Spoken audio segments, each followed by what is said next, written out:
ඔයා කවදා හරි සම්පූර්ණයෙන්ම නිහඬව ඉන්න කෙනෙක් දැකලා තියෙනවද? එයා වැඩිය කතා කරන්නේ නැහැ. වැඩිය hina වෙන්නේ නැහැ. කේන්තියෙන් පිපිරෙන්නෙත් නැහැ. ඒත් කාටත් වඩා එයා එයාටම ගරු කරනවා. කාටත් වඩා එයා ගැන සැලකිල්ලෙන් කතා කරනවා. ඇයි ඒක වෙන්නේ? මොකද ලෝකයේ බය වෙන්නේ කෑ ගහන මිනිසට නෙවෙයි.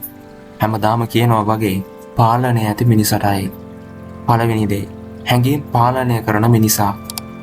බොහෝ මිනිස්සු තමන්ගේ හැඟීම් වලට වහලෙක්.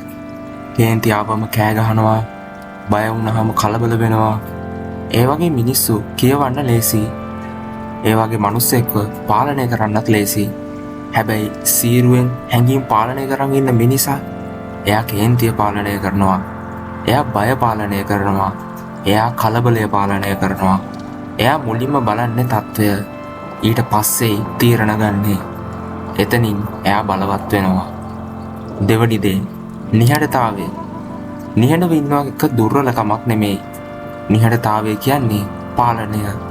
ඔයා කෙනෙක් එක්ක කතා කරනකොට එයා ඉක්මනින් පිළිතුරු නොදී තප්පර කිහිපයක් ඔයා දෙස බැලුවොත් ඔයාට අපහසුතාවයක් දැනෙන්න ගන්නවා. මොකද ඔයාට ඔයාගේ හිත කියව ගන්න බෑ. මිනිස් මනසට නිතරම අවශ්‍ය වෙන්නේ පැහැදිලි බව. හැබැයි සීරුවෙන් ඉන්න මිනිසා අනාවැකි කිව නොහැකි බවක් නිර්මාණය කරනවා. අනාවැකි කිව නොහැකි මිනිස කියලා කියන්නේ හැම වෙලාවෙම බියකරුයි. කේන්තියෙන් නොව තීරණයෙන් ක්‍රියා කිරීම. කේන්ති ගන්න මිනිසා තීරණ ගන්නේ උණුසුම් හිසෙන්. සීරුවෙන් ඉන්න මිනිසා තීරණ ගන්න සීතල මනසකින්. උණුසුම් හිස වැරදි වැඩ කරනවා.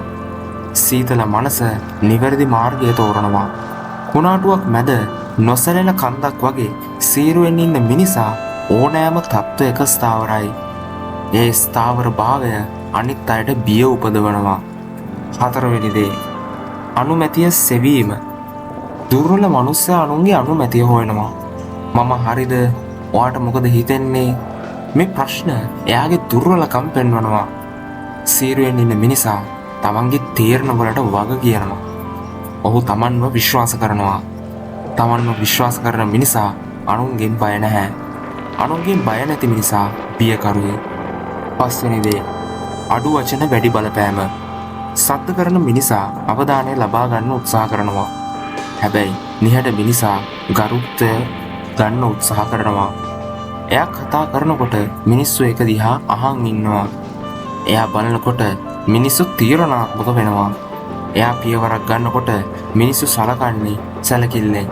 මොකද එයාගේ හැම ක්‍රියාවක්ම ගණනය කරන එකක්. ලෝකය ගරු කරන්නේ කෑ ගහන මිනිසර නෙවෙයි.